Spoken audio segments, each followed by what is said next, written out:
NHBच्या नवीन मार्गदर्शक तत्वांमुळे नाशिक जिल्ह्यातील फूल उत्पादक शेतकरी अडचणीत येण्याची शक्यता दिंडोरी तालुक्यातील शेतकऱ्यांनी जिल्हाधिकारी आयुष प्रसाद यांची भेट घेत पूर्वी मंजूर झालेल्या प्रकल्पांना जुन्या नियमांनुसारच अनुदान देण्याची मागणी केली आहे।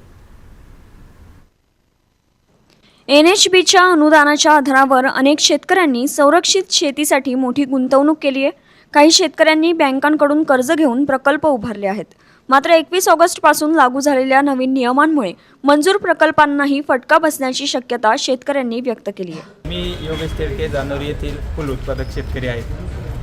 21 तारखेला केंद्र सरकारने NHBच्या अंतर्गत एक नवीन JR जारी केला।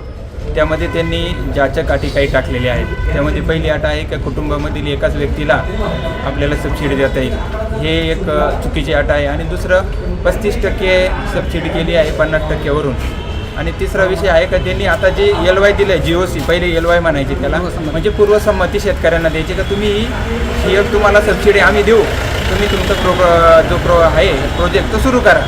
आता त्याला GOC मध्ये त्यांनी रूपांतर केलं, तर ती GOC दिलेली आहे। परंतु आता ज्या शेतकऱ्यांना GOC दिली त्यांना पण त्यांनी ह्या जाच्या काठीमध्ये टाकले आणि शेतकऱ्यांनी मोठ्या प्रमाणात कर्ज घेतलेले आहे। 50-50, 60-60, 1 कोटीपर्यंतचे कर्ज शेतकऱ्यांनी घेतले आणि ह्या जाच्या काठीमध्ये टाकल्यामुळे सबसिडीची किंमत आता त्यांची कमी होणार आहे। त्याच्यामुळे हे लोन कसं भरायचं आणि त्याच्यात आता सगळ्यात महत्त्वाचं म्हणजे सरकारने शेतकऱ्यांना प्रोत्साहन द्यायला पाहिजेत।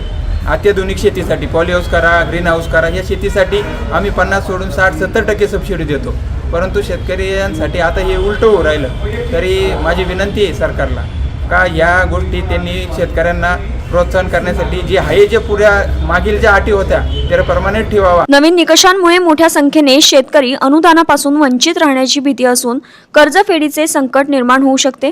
त्यामुळे NHBने नियमांचा फेरविचार करून आधीच मंजूर प्रकल्पांना जुन्या नियमांनुसार अनुदान द्यावे अशी मागणी करण्यात आली आहे। न्यूज डेस्क, आपलं नाशिक।